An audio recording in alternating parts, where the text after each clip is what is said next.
Ever get that feeling? Like you're trying to focus, but your brain's got other plans. Yeah. Like you're trying to remember something important or shake off a bad mood, but your mind's just not playing along. It's so frustrating. Right. Totally. But what if there were these like almost sneaky little tricks, things you could do to kind of nudge your brain in the right direction based on like actual science and how our minds work? Well, that's exactly the kind of stuff we're diving into today. I mean, think of it like this. It's less about, rewiring your entire brain and more about figuring out the shortcuts, the back roads, like the mental cheat codes that already exist. Right, right. So this is going to be useful stuff. Absolutely practical stuff. Awesome. You sent over some really fascinating research, by the way. Oh, yeah? And yeah, from what I've seen, there are all these psychological effects, real world stuff that people can use right now to be more productive, to feel better, to make smarter choices. So we're not talking about like some dense textbook stuff. No. This is like actually applicable stuff. Definitely. It's like getting a user manual for your own mind. I love that. A user manual for your mind. I'm already feeling smarter. Yeah. So, where do we even start with all this? Let's start with something a lot of people struggle with. You ever have those moments where your focus just disappears? Oh, all the time. Or like you walk into a room and suddenly you can't remember what you were just doing? Ugh, yes. It's like my brain just did a hard reset or something, Right. like a mental blank slate. So frustrating. Well, that could be the, what's it called? The doorway effect. Doorway effect. Okay. Yeah. Some research suggests basically that walking through a doorway, it's like a mental boundary for your brain. Interesting. Yeah, like your brain files things away by location almost. So if you're Yeah. trying to like really concentrate, it might actually help to stay in one spot. So my constant pacing around the house while I'm writing, Mm-hmm. maybe that's not helping. It's possible, like keep all your mental files open on the same desktop, so to speak. Okay, so location matters. Got it. Yeah. Now, what about those tasks, those things you just can't seem to get off your mind, those unfinished things? Oh, tell me about it. My to-do list is a mile long. Well, that could be the Zeigarnik effect. Ever heard of it? It sounds vaguely familiar, but go on. So, our brains, they love to keep those unfinished tasks right at the front of our minds. It's like a mental post-it note that just won't go away. Yeah, I feel that. It can be super annoying. It can be, but you can actually use it to your advantage. Oh, tell me more. So say you've got this massive project, the one that feels overwhelming. Just start a little piece of it. Like just a tiny bit? Yeah, it could be like outlining it or gathering some resources, anything. That small action, it often triggers the Zeigarnik effect. Your brain's like, wait, this isn't done, I gotta finish it, and it'll keep reminding you about it. So it's like tricking your brain into wanting to finish something. Exactly. Yeah. It doesn't like loose ends. I like this. Way better than relying on pure willpower. Totally. Now, what about when you need a quick mental boost? Like trying to remember something important or staying focused during a presentation. Like a mental power-up. I'm all ears. Well, believe it or not, chewing gum can actually help. Really? Chewing gum? Chewing increases blood flow to the brain, so it can give you a temporary cognitive boost. Oh, that's interesting. So I should always have gum on hand for those brainstorming sessions. It couldn't hurt. And for memory recall, there's this might sound a bit strange. Hit me with it. Try clenching your left fist. My left fist. Yeah, like really clench it tight. There's research that suggests this can help you retrieve information. That is bizarre. I mean, why the left fist specifically? Apparently, it activates the right hemisphere of your brain, which is the side that's more involved in memory. Okay, I'm going to try that one out. Left fist for memory. That's a good one. It's worth a shot. So what about those, like, mid-afternoon slumps? Yeah. We all know we need more sleep, but... But who actually gets enough? Exactly. So any quick fixes, any mental hacks? Have you heard of the Neppuccino? The whatchachino. Neppuccino. Okay, that sounds delicious. And also a little confusing. It's pretty simple, actually. You drink a cup of coffee, then you take a short nap, like 20 minutes. So you're saying I should nap with coffee? Doesn't sound very restful. Well, the caffeine takes about 20 minutes to kick in. It's true. So you wake up from your nap feeling refreshed, and then, boom, the caffeine hits you. Like a double dose of energy. Clever. Exactly. It's a supercharged power nap. Okay, I am so trying that. I think you'll like it. All right, so we've talked about focus, memory, even getting that extra energy boost. What about our mood? Ah, yes. The emotional landscape. We all have those days when we're just feeling, we're stressed or anxious. What can we do about that? Well, there's this really simple technique. It might sound a little silly, but Don't worry, I'm open to anything at this point. try smiling. Just smile. Like fake a smile. Well, yeah, even if you don't feel like it. The thing is, research suggests that actually smiling, even a forced smile, can trigger the release of feel-good chemicals in your brain. Really? So you're saying even if I'm feeling down, just physically smiling can actually trick my brain into feeling a bit happier? Exactly. It's like your brain sees the smile and thinks, hey, we must be happy about something. I love that. Like, fake it till you make it, but for happiness. It's a pretty cool little hack. Now, what about those times when you're feeling overwhelmed by negative emotions? Like when anxiety's getting the best of you. Exactly. Try this. Just name the emotion out loud. Say, I am feeling anxious or I am feeling sad. So just saying it out loud can help. It can. It kind of creates some distance between you and the emotion. It's less overwhelming when it's not just swirling around in your head. Interesting. So you're kind of taking away its power by acknowledging it. Exactly. And for a quick confidence boost, try striking a power pose. Stand tall, shoulders back, like you own the place. Like a superhero stance. Exactly. It sounds cheesy, but holding that pose for a couple of minutes can actually increase testosterone levels. Seriously. Just from standing a certain way. Yep. And testosterone is linked to feeling more confident and assertive. So it's like your body language is influencing your brain chemistry. I like it. And don't underestimate the power of scent. Lavender, for example, has been shown to have a calming effect. Oh, I love lavender. Yeah. I always have some essential oil around. It can actually lower cortisol, which is a stress hormone. This is like a natural chill pill. Okay, good to know. And what about actually doing something, like an activity? Oh, well, singing is fantastic. I do love to sing in the shower. It regulates your breathing and heart rate, which directly impacts your mood, and it's just fun. Yeah, belting out your favorite tunes can be a real mood booster. Any other, like, surprising things that can affect how we feel? This one's a bit strange, but did you know that holding a warm drink can make you feel more trusting and friendly towards others? It's a subconscious thing. Apparently, the warmth primes those feelings in your brain. So, if I want to win someone over, I should offer them a cup of hot tea. It's worth a try. Okay, I am loving these tips. Now let's talk about being productive and making good decisions. I think we all struggle with procrastination sometimes. It's a universal challenge. It really is. So any advice on how to beat it? Well, there's the 2-minute rule. Okay, I'm intrigued. Tell me more. If something takes less than 2 minutes to do, just do it now. Don't put it off. Makes sense. And for bigger tasks, just commit to working on them for 2 minutes. Often, that's enough to build momentum. So just getting started is the key. Exactly. And here's a little mental trick. Instead of saying, I can't do this, try saying, I don't do this. I don't, instead of I can't. Yeah, it frames it as a choice. You're in control. Huh, that's interesting. It's like you're taking ownership of your limitations. Exactly. What about when we're facing a big challenge?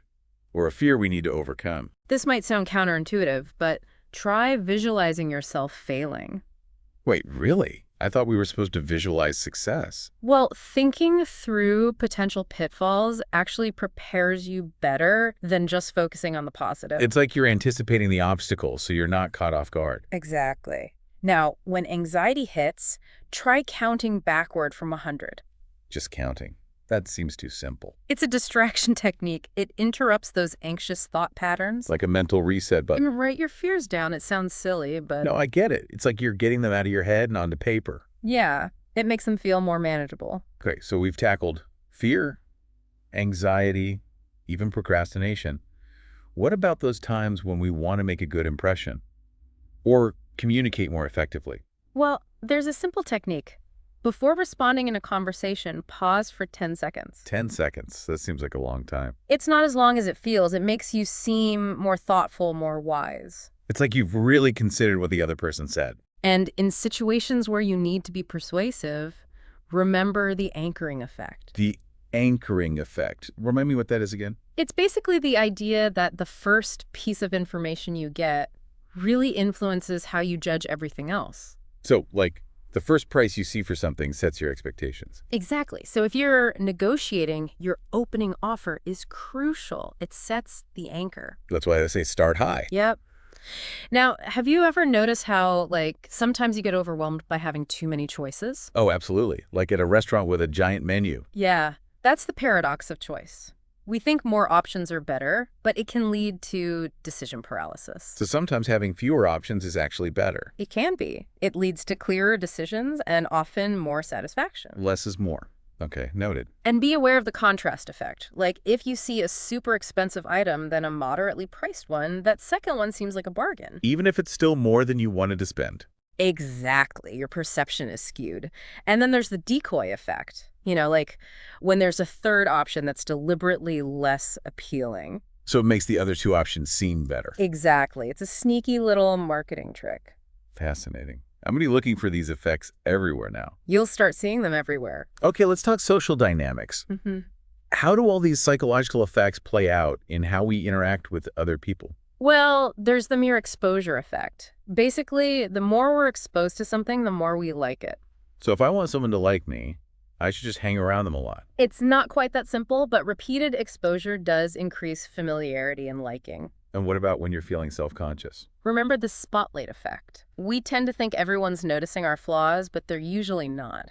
It's like that saying, you wouldn't worry so much about what people think of you if you realized how seldom they do. Exactly. Good reminder. So what about making a good impression? Like, how do we make sure people remember us? First impressions are crucial. That's the primacy effect. What you say or do first really sticks with people. So start strong. Exactly. And end strong, too. That's the recency effect. People also remember the last thing they hear. So those bookends, the beginning and the end, are super important. Absolutely. And have you heard of the halo effect? I think so. It's basically the idea that one positive trait can influence how we judge other unrelated traits. So, like, if someone is attractive, we might also assume they're intelligent. Exactly. It's a bias, but it's a real thing. Interesting. So presentation matters. Now, let's talk about influencing others. Any tips on that front? Well, there's the Pygmalion effect. High expectations can lead to better performance. So if I believe in someone, they're more likely to succeed. It can definitely have an impact. And then there's the Ben Franklin effect. Have you heard of that one? I don't think so. What is it? It's the idea that if you ask someone for a favor, they'll actually like you more. Really? Yeah. Why is that? People like to justify their actions. So if they do you a favor, they'll think, well, I must like this person if I'm helping them out. So strategic favor asking can be a good thing. It can be. And for building rapport, try mirroring the other person's body language, like subtle nodding while they're talking. So they feel like you're really listening and understanding them. Exactly. These are all such good tips. Okay, so before we wrap up, let's talk about those sneaky mental traps that we can all fall into. Oh, yes. The cognitive biases. Those pesky biases. Yeah. So, where do we start? Well, there's the sunk cost fallacy. It's that thing where you keep investing in something even when it's clear you should cut your losses. Like throwing good money after bad. Exactly. We get so attached to what we've already invested that we can't let go. Yeah, it's tough to know when to quit sometimes. It is. And then there's semantic satiation. It's when you repeat a word so many times it loses all meaning. Oh, I hate when that happens. It can be a fun little brain game, though. True, true. But what about those times when we feel like we have no control? Well, that's the illusion of control. We like to believe we're in charge even when we're not. It's comforting, I guess, to feel like you have some agency. It is. But it can also be misleading. And be careful of the illusion of truth effect. Hearing something repeated over and over, even if it's false, can make it seem true. That's scary, especially in the age of misinformation. It is. Always double-check your sources. Good advice. What other mental shortcuts should we be wary of? Well, there's the availability heuristic. It's when we judge the likelihood of something happening based on how easily we can recall similar events. So, like, if you see a news story about a plane crash, you might suddenly feel like flying is super dangerous. Exactly. Even though statistically, it's still very safe. I see. And finally, what about the over-justification effect? Ah, yes. That's when we reward people for doing something they already enjoy, and it actually makes them enjoy it less. Really? Why is that? It's like their intrinsic motivation gets replaced by the external reward. The joy becomes less about the activity itself. So sometimes just letting people do what they love is the best reward. Exactly. Okay, before we wrap up, are there any other, like, just cool, weird brain facts that you came across? Things that just made you go, huh, that's interesting. Oh, tons. Did you know that just vividly imagining yourself doing something can actually make you better at it? Really? So mental practice can actually help. It can. Your brain kind of goes through the motions even if your body isn't. That's cool. And what about listening to fast music? Does that do anything? It can actually make you feel like time is passing faster. So if I need to get through a boring task, I should crank up the tempo. It's worth a shot. Okay. And what's the IKEA effect? Oh, that's a fun one. It's basically the idea that we value things more if we put effort into building them ourselves. So that's why I love my DIY projects so much. It could be, and it can apply to goal setting too. If you're actively involved in creating your goals, you're more likely to be committed to them. So I should DIY my goals. I love it. And have you ever tried talking to yourself in the third person? Like referring to myself by name. Yeah. It sounds weird, but it can create some psychological distance, which can help you manage stress. It's like you're observing yourself from the outside. Exactly. And finally, there's the peak end rule. Basically, we tend to judge an experience based on its most intense moment and how it ends. So a strong finish is everything. It can really color how we remember things. Fascinating.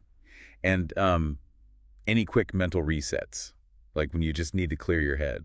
Try looking at something green.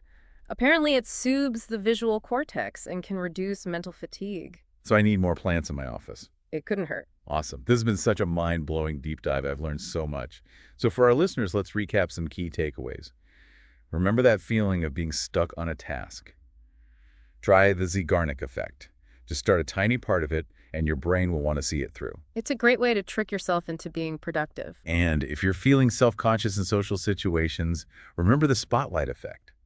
People are not noticing your flaws as much as you think. We're all way more focused on ourselves. And I encourage everyone to experiment with these techniques. See what works for you. It's all about understanding your own mind better. Exactly. It's so fascinating to think about all these hidden mechanisms that are constantly shaping our thoughts, our feelings, our actions. Makes you wonder, what other secrets does our brain hold? That's the beauty of it. There's always more to discover. Absolutely. Yeah. So thanks for taking this deep dive with us. And keep exploring the amazing world of your own mind. Until next time.